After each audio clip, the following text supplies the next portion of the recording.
issuing a law because of the perceived threat he saw in God's people. He tells his people that the Hebrew children were dangerous. Doesn't it sound like what the pharaohs of the land today are telling you about your own children? He told them that they would grow up and take arms and bring violence and chaos to their society. He saw them as dysfunctional and disruptive, as lazy and shiftless, as abusive and ignorant. His prejudice against these people affects his perception of their capabilities. His narrow-mindedness toward these people of a different persuasion, of a different culture, of a different class and color affected his judgment regarding their potential. But thank God for some women, who did not buy into this propaganda. Thank God for some sisters who did not believe the hype. Thank God for this young Levite mother who looked at her child and she saw that he was a good child. Her insight saw that he was good and it pleased her as well as God. My sisters and brothers, when you look into the eyes of this generation, see some good. Like these women, where the pharaoh saw malice and problems, these women saw miracles and promise. Where pharaoh saw drug dealers, pimps, and criminals, these women saw doctors and lawyers and politicians and preachers. And we need more women who can see our possibilities and not our problems. We need women who can see our capabilities and not our calamities. That can see our destiny and not our dysfunction. That can see our promise and not our pain. We need women who can see this generation's creativity and not the chaos, who can look past the irritation and see some inspiration, that can look past the doubt and see God's deliverance, that can look past the attitude and see God's assurance. Oh, we need some sisters that can look past the statistics and see the salvation. We need women who can see past the sagging pants, past the tattoos, past the multiple piercings, past the broken English, past the bad grades, past the low self-esteem, past the bad attitude, past the disrespectful demeanor, past the bad language, and see the potential of a generation that God can still use. We need women who can see the potential of a new generation and not the preconceived notions of negative media. We need women with insight. Everybody say insight. What also made these women so strong was not only their insight, but also their willingness to intervene. These women knew when to step in and to get involved. They were willing to speak up and speak out. Just look at their natures and their names. By nature, they were midwives. They were anointed to bring forth life. By their names, they were denoted as being beautiful and well-spoken. That's what their name means. Shiphrah means the elegant one, the beautiful one. Pure means the one that cries out. Beautiful women are strong women who aren't afraid to go against the norm and speak out. They're like Queen Esther, who takes a stand against Xerxes and says, if I perish, I perish. They follow in the footsteps of Sojourner Truth, whose feet took her to the slaves and led them toward freedom and opportunity. They follow in the footsteps of Rosa Parks, who sat down so that a people may stand up. Strong women are those whose actions towards others create beautiful things. That's what made Pharaoh's daughter so beautiful and strong.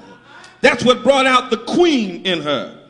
It was her willingness to reach outside of her class and her address and her socioeconomic status and address a crying baby who was looking for help.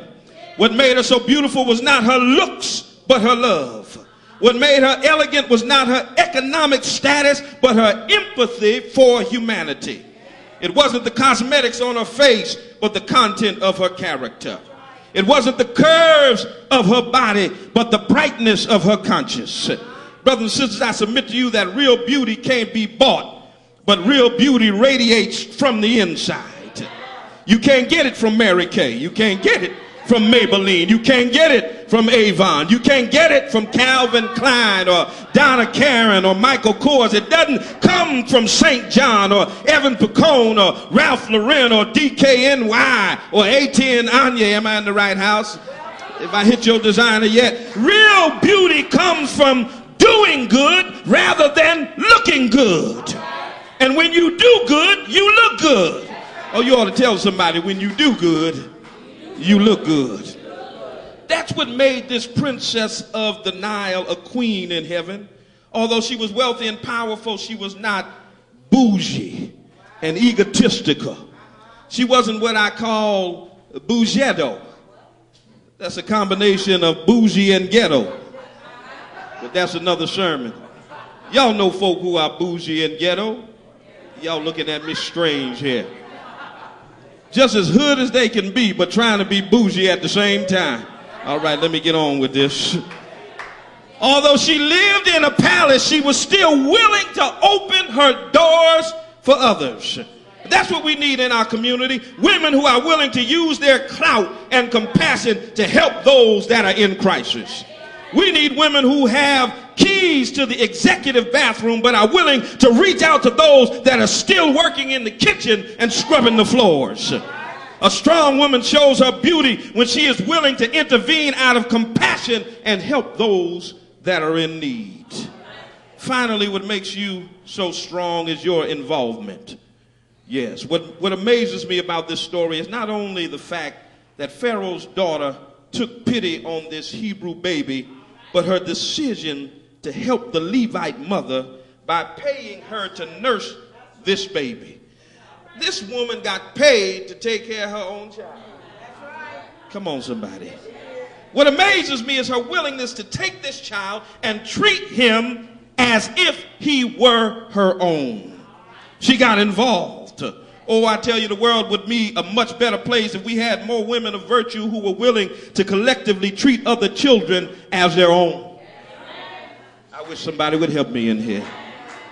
Only if we had more women who are not filled with jealousy and envy, come on, toward one another, but could trust one another enough to work for the benefit of our children. Only if we had matriarchs who are willing to help our younger women in the bond of sisterhood and not feel threatened or intimidated. Only if we had more women who could take the time and mentor our young girls in the rights of womanhood and who know your words may be the words that lift someone out of the sea of sin. Your words may be the words that cause some girl to wait for someone that will treat her right instead of settling for somebody who treats her wrong. Oh, help me in here, somebody. Your words may be the words that cause some young boy to stay in school or not to join the local street gang and to keep away from drugs. Your words may be the words that cause that man to turn his life toward Christ. When I think of the women in this text, I think of the women in my life. When I think of what made them so strong, I think of their insight, their intervention, their involvement. I'm grateful for the kindness of a mother named Dolores who nurtured me, who taught me, who loved me, and supported me. I'm grateful for a stepmother named Lorraine who encouraged me. I'm grateful for aunts like Dottie who took me to church, and like Aura and Maxine and Marion who have supported me in my ministry and told me that I was somebody.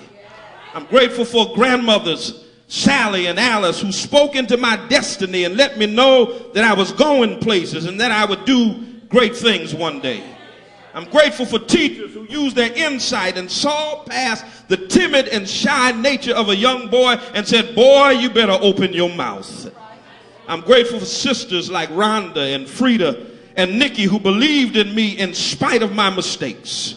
I'm grateful for the church mothers who said, son, just give Jesus a try.